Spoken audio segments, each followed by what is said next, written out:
నమస్కారం, welcome to temple tour with Gitanjali.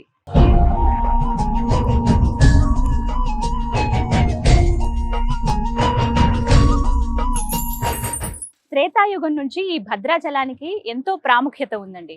ఎక్కడా మనం ప్రపంచంలో చూడని విధంగా ఆ శ్రీరాముల వారు కుడి చేతితో శంఖాన్ని, ఎడమ చేతితో చక్రాన్ని ఇక్కడ ధరిస్తారు. మరోవైపు ఆ సీతమ్మ తల్లిని ఒడిలో కూర్చోబెట్టుకుని పక్కనే లక్ష్మణుల వారు నుంచున్నట్టుగా విగ్రహాలు ఇక్కడ మనకు కనిపిస్తాయి. అంతేకాదు, రామ భక్తుల్లోనే అతి శ్రేష్ఠులైనటువంటి ముగ్గురు భక్తులను ఈ ప్రాంతంలోనే స్వామివారు అనుగ్రహించారని చెబుతారు. వారెవరో కాదు, మేరు మేనకల సుపుత్రుడైనటువంటి భద్రుడు, అలాగే గిరిజన మహిళ అయినటువంటి పోకల దమ్మక్క, ఇక మరొకరు కంచర్ల గోపన్న, అదేనండి శ్రీరామదాసులు వారు. వీరి ముగ్గురిని అనుగ్రహించింది ఈ ప్రాంతంలోనే.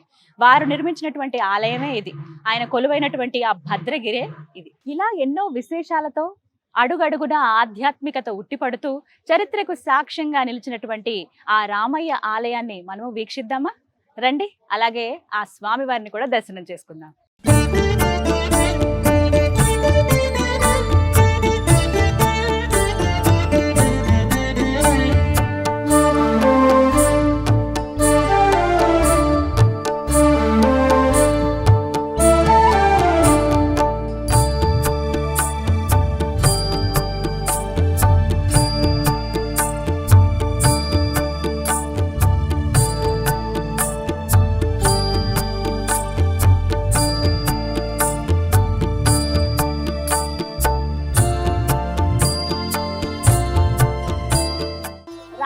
దర్శనానికి వెళ్ళాలంటే ఇదే ప్రధాన ద్వారం. ఇటు నుంచే వెళ్ళాలి లోపలికి. వెళ్దామా మరి?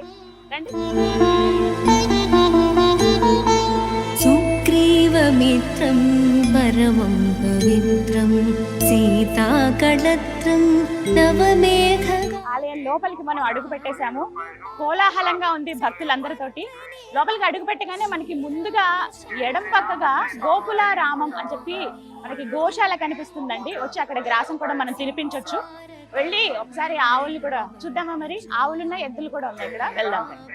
అమ్మా, ఎంత? Thank you. మన చేతులతో ఇక్కడ పశుగ్రాసం మనమే తినిపించవచ్చు అనమాట.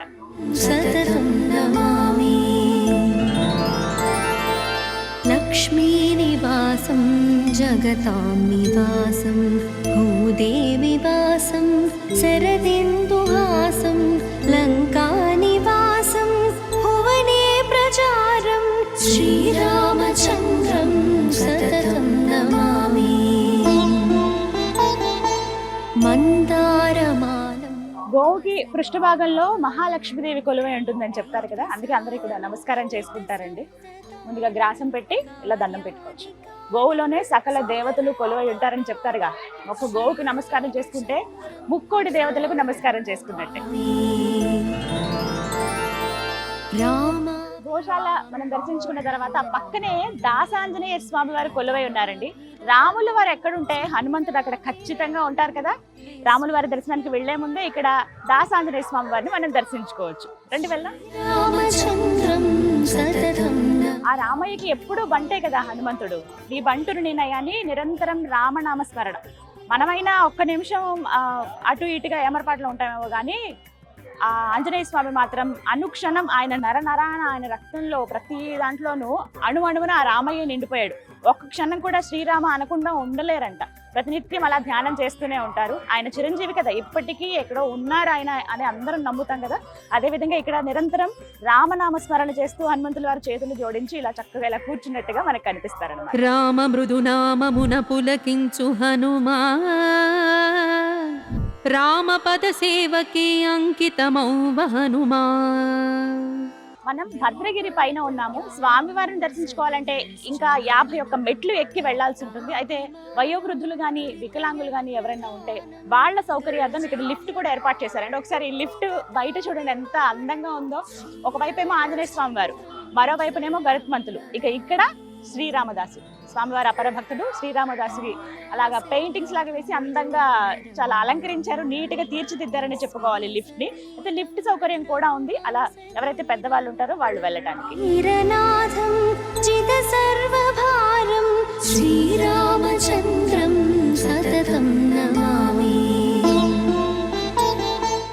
సీతారాముల దర్శనం వెళ్లే వారికి స్ట్రిక్ట్ రూల్స్ ఇక్కడ ఉన్నాయండి. ఫోన్స్ కానీ లేకపోతే వాళ్ళతో తెచ్చినటువంటి పెద్ద పెద్ద బ్యాగ్స్ కానీ అలాగే కెమెరాస్ కానీ ఇవేవి కూడా లోపలికి అలౌ చెయ్యరు. సో అందుకని అవన్నీ భద్రపరచుకోవడానికి ఇక్కడ లాక్ రూమ్స్ ఉన్నాయి. ఇక్కడ ఏంటంటే జస్ట్ 5 రూపీస్ 5 రూపాయలు ఇచ్చి మన వస్తువులు ఇక్కడ భద్రపరచుకుని వెళ్ళొచ్చు. మళ్ళీ తిరిగి వచ్చిన తర్వాతే కలెక్ట్ చేసుకోవాలన్నమాట. సతతం నమామి శ్రీరామచంద్రం సతతం నమామి. ఎంత పెద్ద మండపమో, మొత్తం స్తంభాలన్నీ కూడా ఉన్నాయి. మధ్య మధ్యలో ఇది చిత్రకూట మండపం అని అంటారండి. ఇక్కడ స్వామివారికి సంబంధించిన వాహనాలన్నీ కూడా ఇక్కడ భద్రపరుస్తారు. మొట్టమొదటిగా శ్రీరామదాసులు వారు చేయించినటువంటి వాహనం దగ్గర నుంచి ఇప్పటి వరకు స్వామివారికి ఎన్నైతే వాహనాలు ఉన్నాయో దగ్గర దగ్గర ఒక 20 వాహనాలు ఉంటాయండి. అవన్నీ కూడా ఇక్కడే భద్రపరుస్తారు అనమాట. ఇక్కడి నుంచే మనం చూడొచ్చు. చాలా విశాలంగా, చాలా పెద్దగా, నీట్ గా అమర్చారు, మెయింటైన్ చేస్తున్నారనే చెప్పుకోవాలి. ఆ పైనంతా కూడానండి బాపు రమణలు, రాముల వారికి ఎంత అపరభక్తులు మనకు తెలుసు కదా, వాళ్ళు చిత్రించినవి అలాగే వారు రాముడు గురించి రాసినవి ఇలా ఫోటో ఫ్రేమ్స్ లాగా చేయించి ఆ పైన అంతా పెట్టారన్నమాట. చాలా సుందరంగా ఉంది. ప్రత్యేకించి బ్రహ్మోత్సవాలప్పుడు అలాగే శ్రీరామనవమి అప్పుడు ఇంకొన్ని సందర్భాల్లో స్వామివారికి వార్షిక బ్రహ్మోత్సవాలు అవుతూ ఉంటాయి, ఇంకా కొన్ని కార్యక్రమాలు జరుగుతుంటాయి కదా, అప్పుడు ఈ వాహనాలపైన స్వామివారు ఊరేగేది అవన్నీ ఇక్కడే ఉన్నాయన్నమాట. హనుమంతుడు అలాగే హంస ఉంటుంది, కల్పవృక్షం అలాగే గరుత్మంతుడు, ఇలా ఎన్నో వాహనాలన్నీ ఇక్కడే భద్రపరిచారు. ఇదే మెట్ల మార్గం, ఇదే 51 మెట్లు. ఈ మెట్ల మార్గం ద్వారానే మనం పైకి వెళ్ళి స్వామివారిని దర్శించుకోవాలి. పైన ఇంకా విశాలంగా ఉంటుంది. వెళ్దాం మరి. రామచంద్ర సంసారతారం నిగమ ప్రచారం ధరావతారం రితభూమి భారం సని. మెట్లకి పైకి రాగానే ముందుగా మనకి దర్శనమిచ్చేది ఇక్కడ హనుమంతుల వారే. ఇదిగో ఎంత చక్కగా ఉంటారో తెలుసా, ఇక్కడ స్వామి నుంచుని ఉంటారనమాట. ప్రత్యేకించి మనం రాముల వారి దర్శనానికి వెళ్ళాలంటే ముందు ఆయన బంట హనుమాన్ పర్మిషన్ అడగాలి కదా. వెళ్ళి రాముల వారి దర్శనం మాకు చక్కగా జరగాలి తండ్రి అని చెప్పి ఆయన అడిగితే ఖచ్చితంగా మనకి ఆ రామయ్య దర్శనాన్ని క్షేమంగా అందిస్తాడనమాట. రండి వెళ్దాం, దండం పెట్టుకుందాం.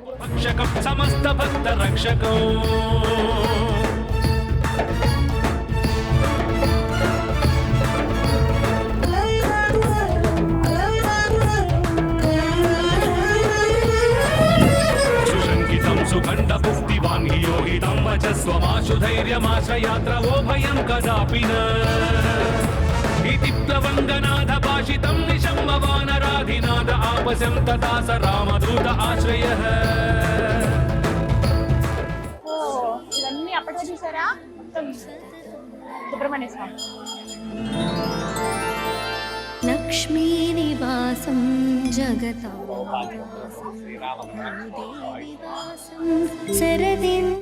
ఇక ఆలయ ప్రాంగణంలో కంటే ప్రధాన ద్వారం ఇది. ఇక్కడికి అడుగు పెట్టేశాము. ఇది భక్తులందరూ వెళ్ళడానికి ఇది క్యూ లైన్ అండి. తిరిగి వెళ్ళిపోయేది ఎగ్జిట్ లైన్ ఇది అనమాట. ఇలా ఈ మార్గం ద్వారా లోపలికి రావచ్చు. ఎందుకంటే మనకి ఇక్కడ రామనామంతోనే స్వాగతం పలుకుతారు లోపలికి. వసనేరసాలం పూర్ణైర్విశాలం రిత సప్తతాళం కార్యాదికాలం. ఇదే స్వామివారి ధ్వజస్తంభం. ముందుగా మనం ధ్వజస్తంభం దగ్గర దండం పెట్టుకుంటాం కదా, అలాగే ఇక్కడ దండం పెట్టుకోవచ్చు. అయితే లోపల దాకా వెళ్ళడానికి లేదు, ఈ చుట్టూ ఇక్కడ నుంచి దండం పెట్టుకుని వెళ్ళొచ్చు అనమాట.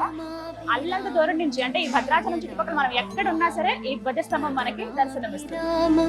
సుగుణాభిరామం విశ్వ ప్రమాణం క్రతుభోగకామం శ్రీరామచంద్ర.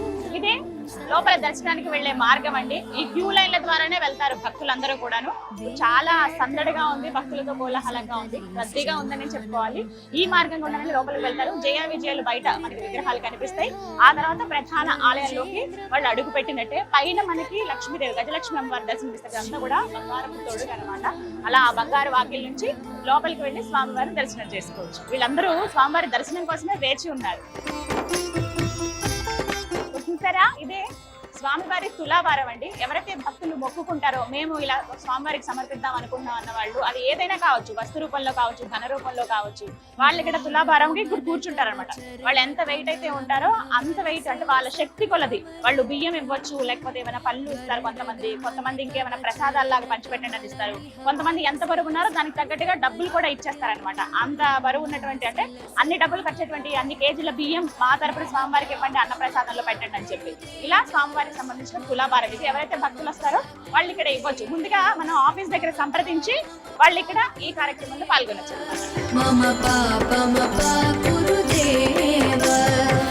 जलजनयन विधिनमुचिहरण मुख विबुध विनुत पद पद्मा ఎక్కువ శాతం అండి సంతానం లేని వాళ్ళు ఎవరైతే ఉంటారో వాళ్ళు వచ్చి స్వామివారికి మొక్కుకుంటే వాళ్ళకి సంతానం కలిగిందని అలా ఆ పిల్లల్ని తీసుకొచ్చి ఇక్కడ తూగుతారనమాట. ఎంత బరువు అయితే పిల్లలు ఉంటారో అన్ని చిల్లర నాణ్యాలు ఇవ్వటం కానీ, లేకపోతే ఎంత బరువు ఉంటారో అంత డబ్బులు ఖర్చు పెట్టి ఆ బియ్యం సమర్పించడం కానీ, అన్న ప్రసాదాలు ఎవరైతే అంటే వచ్చిన భక్తులకి అన్న వితరణ చేస్తారు కదా, అప్పుడు ఆ డబ్బులు అక్కడ వినియోగించండి అని కానీ ఇలా రకరకాలుగా భక్తితో స్వామివారికి సమర్పిస్తారనమాట. ప్రస్తుతం ఇక్కడ ఆలయంలో ఉత్సవాలు జరుగుతున్నాయండి. స్వామి అమ్మవార్లను గరుడ వాహనం పైన ఊరేగిస్తున్నారు. నిజంగా ఎంత సందడిగా ఉందో తెలుసా. ఆ మేళతాళాలు మంగళ వాయిద్యాల నడుమ స్వామివారిని అలా ఊరేగించుకుంటూ గరుత్మంతుడి పైన ఆ వాహనం పైన తీసుకువెళ్తున్నారు అన్నమాట. చూడండి ఎంత సుందరంగా ఉన్నారో.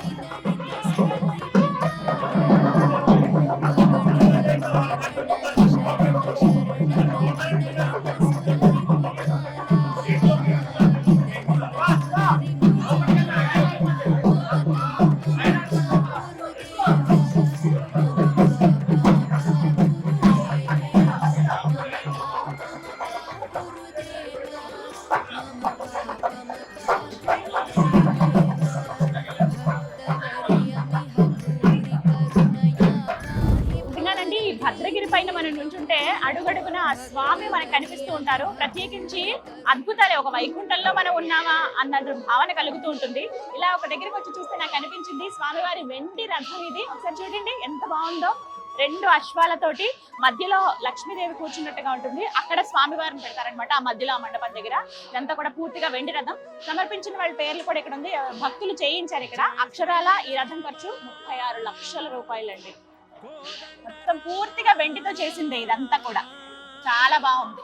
అయితే ఈ వెండి రథాన్ని లాగేటువంటి అదృష్టం భక్తులకు కూడా ఉంది. ప్రత్యేకంగా రుసుము ఉంటుంది. 1116 అనేది మనం కడితే ప్రతిరోజు ఆ కార్యక్రమం ఉంటుంది.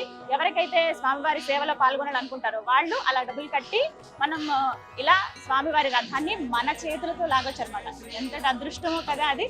మీరు కనుక భద్రాచలం వచ్చినప్పుడు ఖచ్చితంగా మిస్ అవ్వద్దు. ఇలాంటి ఏమైనా ఛాన్స్ ఉంటే డెఫినెట్ గా స్వామి సేవలో పాల్గొనాలి. జయ రామ్ జానకి రామ్ హరే రామ హరే రామ. ఆ సీతారాముల దర్శనానికి వచ్చే వాళ్ళు ఫ్రీ లైన్ కూడా ఉంటుంది. స్టార్టింగ్ మనం కింద నుంచి వచ్చినప్పుడు చూసారా అంటే మీకు చూపించాను ఒక లైన్. ఆ దర్శనం అంతా కూడా ఫ్రీ లైనే. మనకి కింద నుంచి క్యూ లైన్ ఉంటుంది. లేదా మేము ప్రత్యేకంగా స్వామివారికి అర్చన చేయించుకోవాలనుకుంటున్నాం అన్న వాళ్ళు 300 రూపీస్, అలాగే 500 రూపీస్ టికెట్స్ ఉంటాయి. లేదా మేము అభిషేకంలో పాల్గొంటాం అనుకునే వాళ్ళు 1500 రూపాయలతోటి అభిషేకంలో కూడా మనం పాల్గొనొచ్చు. వాళ్ళు వెళ్ళడానికి మార్గం ఇటువైపు అన్నమాట. ఇది ఇలా ఈ దారి గుండా వెళ్ళొచ్చు. ముందుగా మనం టికెట్ తీసుకుని వెళ్దాం. హరే రామ హరే రామ రామ రామ హరే హరే. హరే రామ హరే రామ రామ రామ హరే హరే. హరే రామ హరే రామ రామ రామ. ఇక్కడ ప్రత్యేకంగా కొన్ని ఆచారాలు కూడా ఉంటాయండి. ఎవరైతే నూతన దంపతులు ఉన్నారో వాళ్ళు ఖచ్చితంగా వివాహం జరిగిన వెంటనే స్వామివారి దర్శనానికి వస్తారు. ఇక్కడ స్వామివారి కళ్యాణంలో కూడా పాల్గొంటారనమాట. అలా కొత్తగా పెళ్ళైన జంట కూడా వచ్చారు చూడండి.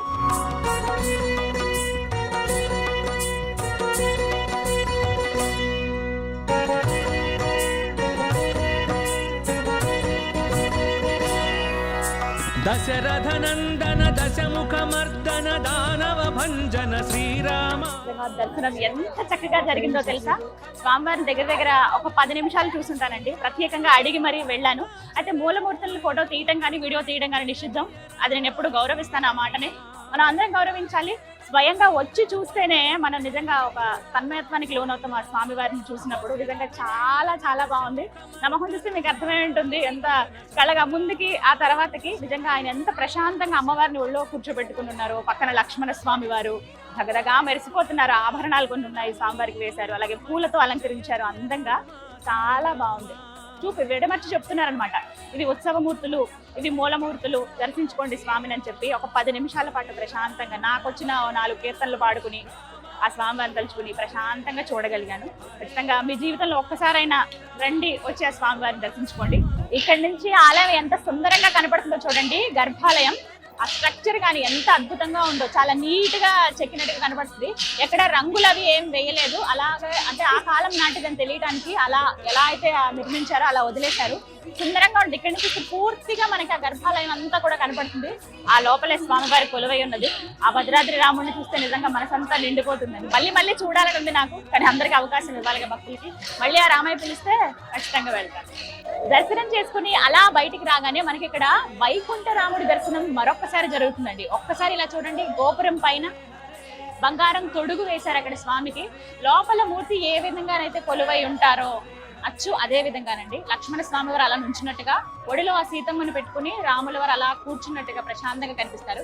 కింద అంటే ఎవరి కోరిక మేరకు వైకుంఠం నుంచి శ్రీరాముల వారి కదలి వచ్చారు అంటే ఆ విష్ణుమూర్తి మళ్ళీ వైకుంఠ రాముడిగా కొలువై ఉన్నారో ఆ భద్రుడు మనకు అక్కడ కొండల్లో ఆయన ఉన్నట్టుగా కనిపిస్తుంది. పూర్తిగా ఒక్కసారి చూడండి, ఇక్కడ నుంచి చూస్తే నిజంగా ఆ రామయ్య దర్శనం అయినట్టేనండి.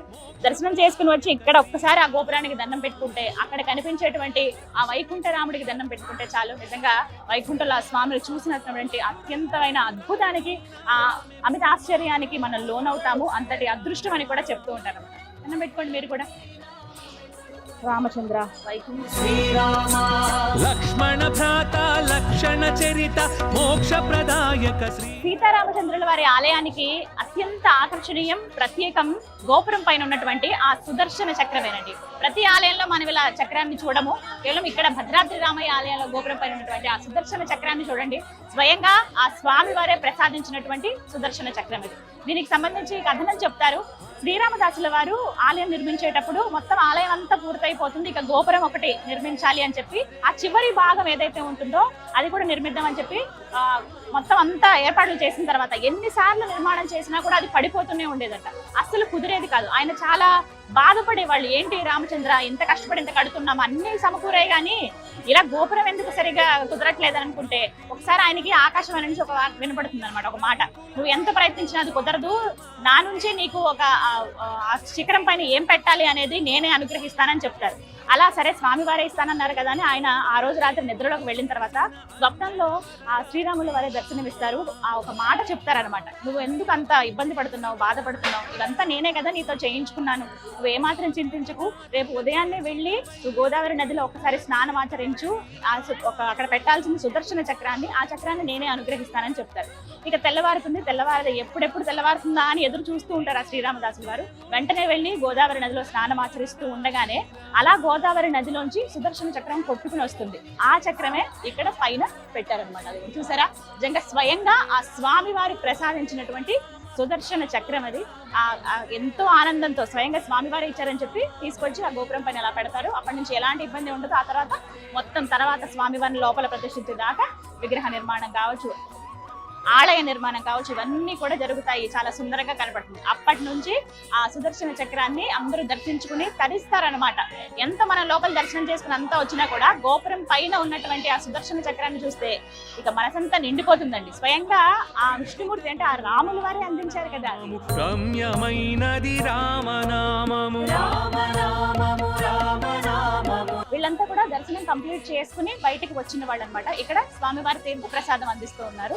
ఇక్కడ నుంచి అలా ముందుకు వెళ్తే ఇక్కడ భద్ర మహర్షి వారి సన్నిధి కూడా ఉంటుంది. అక్కడికి వెళ్ళి చూడొచ్చు. అంటే ఎవరైతే భద్రుడు ఆయన కోరిక మేరకే కదా రామావతారం పూర్తయిన తర్వాత కూడా ఆయన వైకుంఠంలో ఉండి ఆ భక్తుడి కోసం అన్ని విడిచిపెట్టి వైకుంఠ రాముడిగా ఈ భద్రగిరిపై వచ్చి కొలువు ఉన్నాడు ఆ భద్రాద్రి రాముడు. ఇగో ఆయనకి సంబంధించినటువంటి విగ్రహం కూడా అంటే కొండ రూపంలో మనం ఇక్కడ చూడొచ్చు అనమాట. ఆలయం కూడా ఇక్కడే ఉంది.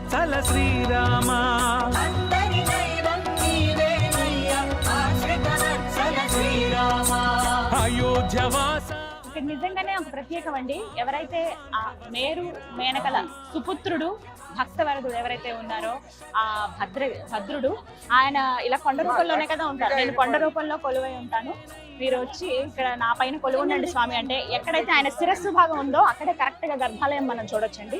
అయితే వారిని ఇక్కడ ఒక రూపంగా ఏర్పాటు చేసిన ఇదంతా కొండ కూడా ఆయనకి గుర్తుగా అనమాట. ఇది ఆయన సన్నిధే. ఆ వెనక భాగాల్లో ఇలా కొండలా కనబడుతుంది. ఇక్కడ వీళ్ళందరూ చేస్తుంది ఏమిటంటే ఒకసారి మన మనసు పెట్టి ఆ రాముల వారిని మనసు నిండా తలుచుకుని ఆ కొండ ఆ గుట్ట పైన ఇలా చెవి పెట్టి వింటే శ్రీరామ శ్రీరామ అని వినపడుతుందట. మనం కూడా వెళ్దాం, అదంతా మన భక్తి కదా, ఒకసారి వెళ్ళి విందాం.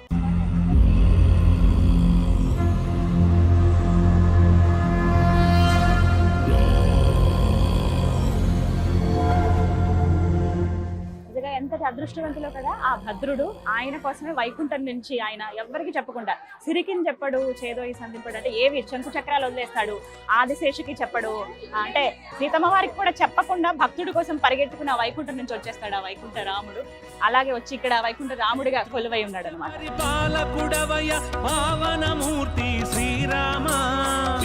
శ్రీరామ రామ రామేతి రమే రామే మనోరమ సహస్రనామ తత్తుల్యం రామ నామ వరామ.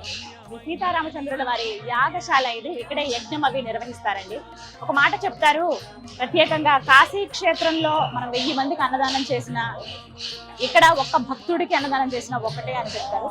నిజంగా అదృష్టం ఇలాంటి ప్లేసెస్ కి మనం రావాలన్నా దర్శించుకోవాలన్నా ఇక్కడ యజ్ఞ యాగాదులన్నీ కూడా ఇక్కడే నిర్వహిస్తారనమాట. ఇక్కడ కొంతమంది ఋత్వికులు కూర్చోవడానికి సరిగ్గా స్థలం ఉంది, బయట నుంచి ఇలా వీక్షించవచ్చు. ఇదే యాగశాల.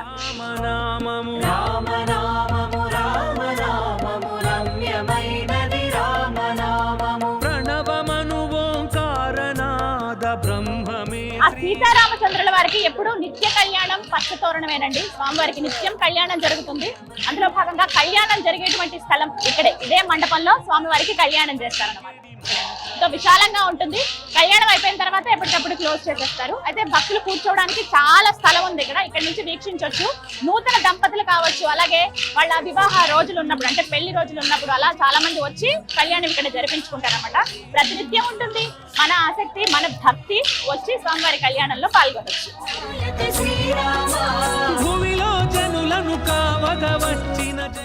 నిజంగా ఎంత ప్రశాంతంగా ఉందండి, మనసంతా నిండిపోయింది. నిజంగా వైకుంఠంలో అడుగు పెట్టానని నన్న భావన ఉంది నాకైతే. స్వామివారు ఎంత నిండుగా చక్కగా కనిపిస్తున్నారో. ఇక్కడికి వచ్చిన ప్రతి భక్తుల్లోనూ ఎప్పుడెప్పుడు స్వామిని చూద్దామా అని వెళ్తున్న భక్తులు ఒకవైపు, దర్శనం చేసుకుని వచ్చిన తర్వాత అమితానందంతో కనబడుతున్న భక్తులు మరోవైపు. నిజంగా ఇదొక ప్రత్యేకమైన లోకం భద్రాద్రి రామయ్య. ఎప్పుడో అనుకున్నాను రావాలని, కానీ ఇలా వచ్చి దర్శనం ఎంత బాగా జరుగుతుందని మాత్రం నేను అనుకోలేదు.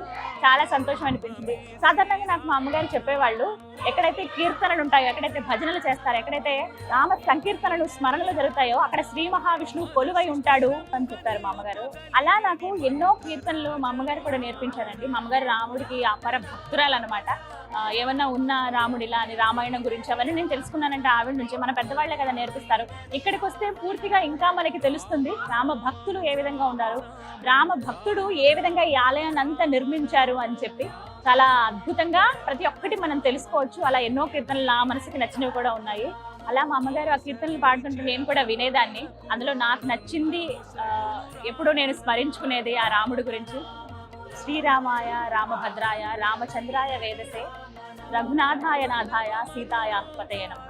జయ శ్రీరామ్. ఎంత చక్కగా ఉంటాయో ఆయన గురించి పాడినప్పుడు కానీ ఎవరైనా చెప్తుంటే విన్నా కూడా ఆ యుగ పురుషుడు, ఆ మర్యాద పురుషుడు నిజంగా ఎంతో ఉత్తమమైన, అంటే మనిషి రూపంలో వచ్చి ఆ దేవుడు, ఆ వైకుంఠనాథుడు ఇలా మానవాళికి ఎలా బతకాలి అని నేర్పించారు. రామాయణం ద్వారా మనం ఎన్నో విషయాలు కూడా నేర్చుకోవచ్చండి. అందులో వారు వనవాసం చేసే సమయంలో ఇదే భద్రాద్రిలో ఇక్కడే ఆయన గడిపారు అనడానికి కొన్ని గురుతులు కూడా ఉన్నాయి. అలాగే ఒక భక్తుడి కోసం ఆయన వచ్చి ఇక్కడ కొలువై ఉన్నారు అనడానికి పెద్ద గుర్తు, నిదర్శనం ఈ ఆలయం. సుగ్రీవమిత్రం పరమం పవిత్రం. భద్రాద్రి రామయ్య గర్భాలయం ఎంత సుందరంగా ఉంటుందో తెలుసా అండి. అణువణువున ఆధ్యాత్మికత ఉట్టిపడుతూ ఉంటుంది. సింపుల్ గా మనకి కనిపిస్తుంది కానీ చాలా సుందరంగా ఉంటుంది. ఎక్కడ రంగులు అవి వేసి ఉండదు. ఆ సిమెంట్ కలర్ లో, నా గ్రే కలర్ లోనే ఉంటుంది ఆలయం, కానీ చాలా బాగుంటుంది. ఆ సుదర్శన చక్రం చూడొచ్చు, భద్రాద్రి రాముడి రూపం అక్కడ చూడొచ్చు. అలాగే ఆలయం అంతా కూడా, అంటే మొత్తం ఈ గర్భాలయం అంతా కూడా ఒక రథం లాగా ఉంటుంది. గుర్రాలు ఇలా లాగుతున్నట్టుగా అనిపిస్తుంది అన్నమాట. మొత్తం ఒక రథం మాదిరిగా ఉంటుంది. ఇక్కడ పెద్ద చక్రం చూసారా, ఇలా అటువైపు కూడా చక్రాలు ఉంటాయి. మొత్తం 4 వైపులో 4 చక్రాలు ఉంటాయి. ఇలా గుర్రం మీద ఒక మనిషి ఇలా ముందుకు తీసుకువెళ్తున్నట్టుగా ఉంటుంది. ఆ రామయ్య నిజంగా ఎంత అందంగా ఈ ఆలయాన్ని తీర్చిదిద్దుకున్నాడు. ఆయన భక్తుడితో కదా, ముందుగా దమ్మక్క ఆయన విగ్రహం ఇక్కడ ఉంది అని చెప్పి ఆమెకి కలలో స్వామి కనిపించి చెప్పడం, ఒక మాట కూడా ఇస్తారు, నీకు ఇంకొక భక్తుడు తోడవుతాడు, ఆయనతో పాటు నువ్వు నాకు ఆలయం నిర్మిస్తావని చెప్పి చెప్పడం. అలా నిర్మాణమైనటువంటి ఆలయమే ఈ భద్రాద్రి ఆలయం. మందారమాలం వసనేరసాలం. శ్రీరామ ఈ పేరే ఒక తారక మంత్రం అండి. మనసులో అనుకున్న బయటికి మనం అన్నా లేకపోతే భజనల్లో కీర్తనల్లో మనం స్మరించిన ఎవరికైనా రామ అనమని చెప్పినా అది ఎంతో పుణ్యం అండి. అలాంటిది కొంతమంది రామకోటి అని రాస్తూ ఉంటారు. ఆ పుస్తకాలు కూడా మనకి ఇక్కడ ఆలయం దగ్గరలోనే ఉంటాయి. అయితే అవన్నీ రాసిన తర్వాత వాటిని ఏం చేయాలంటే భద్రాద్రి ఆలయంలో వాటిని సమర్పించేయాలని చెప్తారు కదా. అలా ఎక్కడ సమర్పించాలంటే ఇది కూడా ఇక్కడ చూస్తున్నారు కదా, ఇక్కడే ఆ మండపం ఇది. ఇదే ఆ మండపం. మొత్తం రామకోటి పుస్తకాలే కనిపిస్తాయి మనకి ఇక్కడ. మనం ఒక దీక్షగా తీసుకుని కొంతమంది, లేకపోతే ప్రతినిత్యం ఇన్ని రామనామాలు అని చెప్పి కొంతమంది రాస్తూ ఉంటారు. అలా ఆ పుస్తకం తీసుకువెళ్ళి ఆ రామనామాలు రాసి తర్వాత మళ్ళీ ఇక్కడ భద్రాచలంలోనే ఇక్కడ స్వామివారి సన్నిధిలోనే ఇక్కడ ఈ మండపం దగ్గర అవి ఇచ్చేస్తారన్నమాట. అక్కడ సమర్పించేస్తారంటే ఆ రాముని తలుచుకుంటూ మనం రాసినటువంటి ఆ రామకోటిని మళ్ళీ ఆ రామయ్య చెంతకే ఇచ్చేసినట్టు అనమాట. ప్రణవమను ఓంకారనాద బ్రహ్మ. స్వామివారికి ఎదురుగుండా అంటే ఆలయంకి గర్భాలయానికి ఎదురుగుండానే మనకి ఎడం పక్కగా స్వామివారి అపర భక్తుడు శ్రీరామదాసు వారి విగ్రహం కూడా చూడొచ్చండి. ఇదిగోండి ఇక్కడే స్వామి. ఎంతటి అదృష్టవంతులు ఆ భక్త రామదాసు. నిజంగా ఆయన కంచర్ల గోపన్నగా ఒక తహసీల్దారుగా ఉన్న వ్యక్తి రాముడి గురించి తెలుసుకుని రామ భక్తుడిగా మారిపోయి ఆ తర్వాత ఆయన రచించినటువంటి కీర్తనలు అపారం అండి, అనిర్వచనీయం. అవి ఎంత అద్భుతమైనవి అంటే ప్రతి ఒక్కరూ కూడా సులువుగా, ఇప్పుడు పండితులైనా పామరులైనా ఎవరైనా పాడుకుని కీర్తించుకుని తరించే విధంగా ఆ కీర్తనలు ఆయన రచించారు. నిజంగా అపర భక్తుడు ఆయన దర్శించుకున్న మాత్రాన్ని మనకి పుణ్యం లభిస్తుందని చెప్తూ ఉంటారు.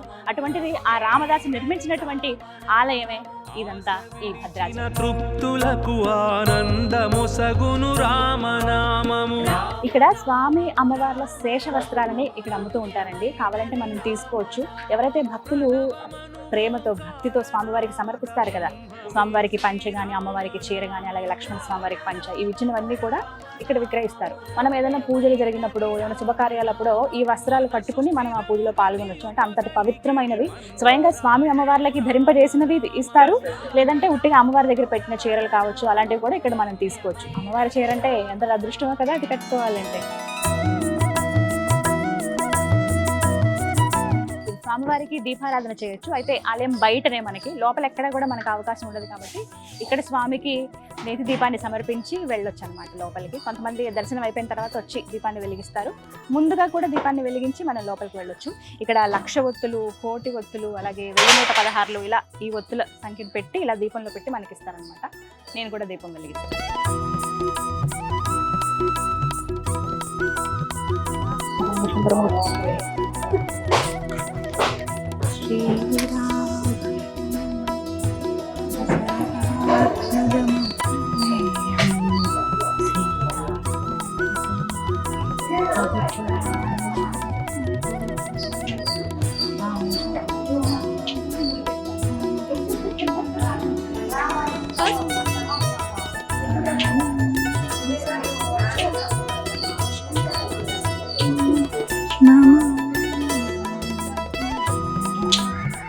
అపర శబరి పోకల దమ్మక్కను ఇక్కడ మనం దర్శించుకోవచ్చండి. ఆ భద్రాద్రి రాముణ్ణి ముందుగా వెతికి, అంటే ఆ స్వామి ఎక్కడున్నారో తెలుసుకుని ఒక చిన్న పాకలో ఒక మందిరం లాగా నిర్మించి కొలిచినటువంటి భవ్య ఘనత ఆవిడ సొంతం. ఆవిడని ఇక్కడ విగ్రహ రూపంలో పెట్టారు. ఎలా అయితే ఆమె కొలిచిందో ఒక తాటాకు పాకలో స్వామివారిని ఇలా పెట్టి, అంటే సీతమ్మ వారు స్వామివారు అలా ఉన్నట్టుగా, పక్కన లక్ష్మణ స్వామివారు ఉన్నట్టుగా, అంటే ఒకే శిలపైన వాళ్ళు అలా లభించారు. అలా వారిని తీసుకొచ్చి ఎలా అయితే దొరికారో అలా తీసుకొచ్చి ఒక చెట్టు కింద పెట్టి ఒక పాకలాగా నిర్మించి, వాళ్ళకి అప్పట్లో ఆమెకి ఏమి తెలిసేది కాదు కదా, ఒక ఆకులో అంటే స్వామివారికి నైవేద్యం కూడా పెట్టాలి కదా మరి ఆహారం అని చెప్పి తాటి పండ్లు తీసుకొచ్చి పెట్టేవారంట. దానికి గుర్తుగా ఇక్కడ చూడండి తాటి పండ్లు. ఆవిడ ఎంత వృద్ధురాలంటే ఇంకా నడవలేని స్థితి ఆవిడది. కొంచెం ఆ ఏజ్లో ఆమెకి స్వామివారు అలా కనపడడం, కళలో కనిపించడం నిజంగా అద్భుతమే. చేతి కర్ర కూడా పక్కన ఉంది చూడండి. ఒక గుట్ట మీద ఆవిడ కూర్చుని స్వామిని కొలుస్తున్నట్లుగా కనిపిస్తుంది. తాటి పండ్లు నైవేద్యంగా పెట్టేవారనమాట. జల జనయన విధి నముచిహరణ ముఖ విబుధ వినుత పద పద్మ. దమ్మక్క ఇదే భద్రాచలం ప్రాంతంలో ఆవిడ నివాసం ఉండేవాళ్ళండి. ఎప్పుడెప్పుడు ఆ స్వామి మనకు దర్శనం ఇస్తారా, ఆ స్వామి కృప ఎప్పుడు నా పైన కలుగుతుందా అని ఆమె ఎప్పుడు ఎదురు చూస్తూ ఉండేది. అపర భక్తురాలు ఆ శ్రీరామచంద్రుడికి ఆవిడ. ఒకరోజు ఆవిడ కలలో అంటే స్వప్నంలో స్వామివారు దర్శనం ఇస్తారనమాట. దమ్మక్క ఇదే ప్రాంతంలో నువ్వు ఉంటున్నటువంటి ఈ ప్రాంతం దగ్గరలోనే ఆ గుట్టల్లో ఆ అడవిలో నేను ఉన్నాను, నన్ను ఒకసారి కనిపెట్టి ఎక్కడున్నానో బయటికి తీసి నాకు ఇలా ఆలయం నిర్మించు, అయితే నీకు సహాయం చేయడానికి నాకు ఇంకొక భక్తుడు కూడా వస్తాడు, ఆయన సహాయంతో ఒక మందిరాన్ని మీరు నిర్మించు నుంచి భక్తులకు నా దర్శనం ఇప్పించండి అని చెప్తారట. ఆమెకి ఇంకా రాత్రి నిద్ర కూడా సరిగ్గా పట్టదు, ఎప్పుడెప్పుడు తెల్లవారుతుందా అని చెప్పి కొంచెం ఇంకా చీకటి కొద్దిగా మసకపోయి తెల్లవారుతుండగానే ఆమె ఎక్కడుందా స్వామి విగ్రహం అని చాలా వెతుకుతుంది. ఎంత వెతికినా కూడా కనిపించదు. ఇక్కడే ఉన్నానన్నావయ్యా నువ్వు, ఎక్కడున్నావు అంత వెతుకుతుంటే ఒక చీమల పుట్టలో అప్పుడు ఆమెకి కొంచెం ఇలా వంగి పుట్ట లోపలికి చూస్తే విగ్రహాలు కనిపిస్తాయి. ఎలా బయటికి తీయాలో తెలియదు. అప్పుడు గోదావరిలోంచి నీళ్ళని తీసుకొచ్చి కుండలతో అంటే ఆ వయసులో కూడా ఆవిడ ఏమాత్రం విసుక్కోకుండా, అంటే స్వామి నాకు కనిపించడన్న ఆయనే ఆజ్ఞించాడన్న ఇదితో వెళ్ళి కుండలతో నీళ్లు తీసుకొస్తుంది. దగ్గర చాలా వరకు 10-15 కుండలు నీళ్ళు అలా తీసుకొచ్చిన తర్వాత అలా పోస్తే మొత్తం ఆ మట్టంతా నానిపోయి విగ్రహాలన్నీ కూడా బయటకు వస్తాయి. అలా వచ్చిన ఆ విగ్రహాలను తీసుకుని ఎక్కడ పెట్టాలి, అక్కడే ఉంచితే కుదరదు కదా, మొత్తం అంతా అడవి కదా. అలా ఆ విగ్రహాలను పట్టుకుని మోసుకుంటూ బయటికి తీసుకొచ్చి ఒక చదునుగా ఉన్నటువంటి ఒక గుట్ట పైన పెట్టి దానిపైన ఇలా పాకలాగా ఏర్పాటు చేసి, ఇప్పుడు ఏదైతే నమూనా మనం చూస్తున్నామో ఇదేనండి, అలా పాకలాగా పెట్టి తాటి పండ్లు తీసుకొచ్చి స్వామివారికి నైవేద్యం పెట్టి ప్రతినిత్యం ఇలా పూజ చేసేదట. ఆ తర్వాత శ్రీరామదాసు రావటము, ఆ పూజ అంటే మిగతా అన్ని తెలుసుకోవటం, నా రామయ్య ఎక్కడే అని ఆమె ఎంత ఆతురతగా చెప్తుందో.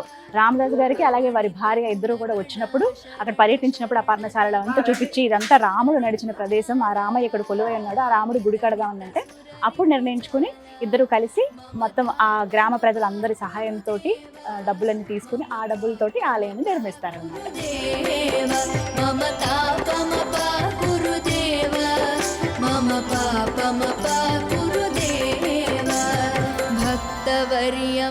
ప్రతి సంవత్సరం శ్రీరామనవమి రోజున సీతారాముల కళ్యాణం ఎంత వైభవంగా జరుగుతుందో మనందరికీ తెలిసిందే కదా. ఆ కళ్యాణం జరిగేది ఇక్కడే. ఇదే మిథిలా స్టేడియం అంటారు ఈ ప్రాంతాన్ని. లక్షల మంది చూస్తుండగా ఇక్కడ స్వామివారికి కళ్యాణం జరుగుతుంది. ఇంకా కోట్ల మంది టీవీల ద్వారా మనం అలాగే ఫోన్స్లో మనం వీక్షిస్తూ ఉంటాం అనమాట. ఇక్కడికి వచ్చి ఆ కళ్యాణంలో పాల్గొనటం, అక్కడ నుంచి చూడడం అనేది చాలా గొప్ప అదృష్టం. సంవత్సరానికి ఒక్కసారి జరిగేటువంటి ఆ కార్యక్రమంలో పాల్గొనాలని ఎంతోమంది పరితపిస్తూ ఉంటారు. చాలా కొద్ది మందికి మాత్రమే అదృష్టం దొరుకుతుంది. నేనైతే ఎప్పుడు చూడలేదు. ఎప్పుడైనా ఒక్కసారి ఆ కళ్యాణం చూసే భాగ్యం దక్కాలని ఆ రామచంద్రుల వారికి మనం విన్నవించుకుందాం. భక్తవర్యమిహ భూరి కరుణయా పాహి భారతీ తీర్థం. భక్తవర్యమిహ భూరి కరుణయా పాహి భారతీ తీర్థం. పాహి భారతీ తీర్థం. మమ తాపమపా గురుదేవ మమ పాపమపా గురుదేవ. నిజంగా ఎంతటి అదృష్టమో. స్వామివారి ప్రసాదం తీసుకున్నాను అంటే అందరూ తీసుకున్నట్టుగా వెళ్ళి ఆ లడ్డు కౌంటర్ దగ్గర నుంచుని ప్రసాదం తీసుకోవడం కాదండి. ఇప్పుడే స్వామివారికి నివేదించినటువంటి మధ్యాహ్న సమయం అయింది. మీకు దాదాపుగా చూస్తే అర్థమై ఉంటుంది, అందరూ కూడా వెళ్ళిపోతూ ఉన్నారు. సమయం అంటే ఆలయం వేళలు కూడా ఉదయం 5 గంటల నుంచి మధ్యాహ్నం 1 గంట వరకు, మళ్ళీ 4 గంటలకి ఆలయం తెరుస్తారు. 4 గంటల నుంచి రాత్రి 8 వరకు తెరిచి ఉంటుంది. అయితే ఈ మధ్యాహ్న సమయం ఏదైతే స్వామివారికి ప్రసాదం అంటే ఆ నైవేద్యాన్ని నివేదన చేస్తారో అదే నైవేద్యం ప్రసాదంగా నాకు అందించారు. కదంబం ఇవాళ స్వామివారికి నివేదించారనమాట. ఆ ప్రసాదం వేడివేడిగా ఉంది. ఇంకా అయ్యగారు వచ్చి ఇవ్వగానే చాలా సంతోషం అనిపించింది. చాలా ప్రత్యేకమమ్మ, స్వామివారికి ఇప్పుడే నివేదించినటువంటి ప్రసాదం ఇది, కదంబం అని చేతికిచ్చారు. అదృష్టం నిజంగా. ఇక మనందరికీ ఎంతో ఇష్టమైన స్వామివారి ప్రసాదం అందించేది ఇక్కడేనండి. ఇవే ఆ కౌంటర్స్. మనం ఆలయం లోపల నుంచి కూడా ఇలా రావచ్చు, లేదంటే మొత్తం ఆలయానికి వెనక భాగంలో ఉంటుంది. ఈ మాఢ వీధుల్లోనే ఇలా నడుచుకుంటూ వచ్చి ఇక్కడ తీసుకోవచ్చు అనమాట. ఇక్కడ మనకి ప్రత్యేకంగా స్వామివారిది కళ్యాణం లడ్డు ఇక్కడ మనం కొనుక్కోవచ్చు. అలాగే మామూలుగా స్వామివారి ప్రసాదం లడ్డు, చక్కెర పొంగలి, పులిహోర ఇవన్నీ ఇక్కడే దొరుకుతాయి. ఇదే పోకల దమ్మక్క స్వామివారి అన్నప్రసాద భవనం. ఇక్కడే స్వామివారి అన్నప్రసాద వితరణ జరుగుతుంది. దర్శనానికి వచ్చిన భక్తులందరూ కూడా ఒక్కసారైనా ఆ స్వామివారి ప్రసాదం తీసుకుంటే చాలు, అది మహద్భాగ్యం అని ఫీల్ అవుతారు. అలాంటి వారందరూ కూడా ఇక్కడ ప్రసాదాన్ని తీసుకుంటారండి. సమయం ఉంటుంది ప్రత్యేకంగా, మధ్యాహ్న సమయంలో ఇక్కడ భోజనాలు ఉంటాయి. అప్పుడు వెళ్ళి మనం భోజనం చేయొచ్చు. నిజంగా చాలా అమృతంలాగా ఉంటుంది స్వామివారి ప్రసాదం అయితే. ఎవరైతే ఇలా వచ్చి దర్శనానికి స్వామివారి దర్శనం చేసుకుని అన్ని విశేషాలు చూసి ఇక్కడ చుట్టూ షాపింగ్ అవి చేసుకుని చివరిగా స్వామివారి ప్రసాదం తీసుకోవడంతో ఆ రాముల వారి దర్శనం కంప్లీట్ అయినట్టే. నా దర్శనం కూడా దాదాపుగా పూర్తయిపోయింది. నేను కూడా అన్నప్రసాదానికి స్వీకరించడానికి వెళ్తాను.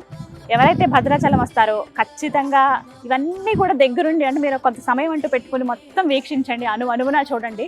ఆ భద్రాద్రి రాముడి విశిష్టత అనేది ఎంతో అద్భుతంగా ఉంటుంది. కన్నుల పండుగగా ఉంటుంది. వీలైతే 1-2 రోజులు ఇక్కడ గడపండి, స్వామివారి కళ్యాణంలో పాల్గొనండి, తరించండి. ఇదే నా కోరిక. అంటే ఇలా ఒక వీడియో చేయడానికి కూడా కారణం అదే, అందరికీ తెలియాలని చెప్పి. అందరూ వచ్చి ఆ స్వామివారి కృపకి పాత్రలు అవుతారని కోరుకుంటూ ఇది వాళ్ళ టెంపుల్ టూర్ విత్ గీతాంజలి మరో దివ్య ఆలయ సందర్శనంతో మళ్ళీ మీ ముందుకు వస్తాను. జై శ్రీరామచంద్ర ప్రభు.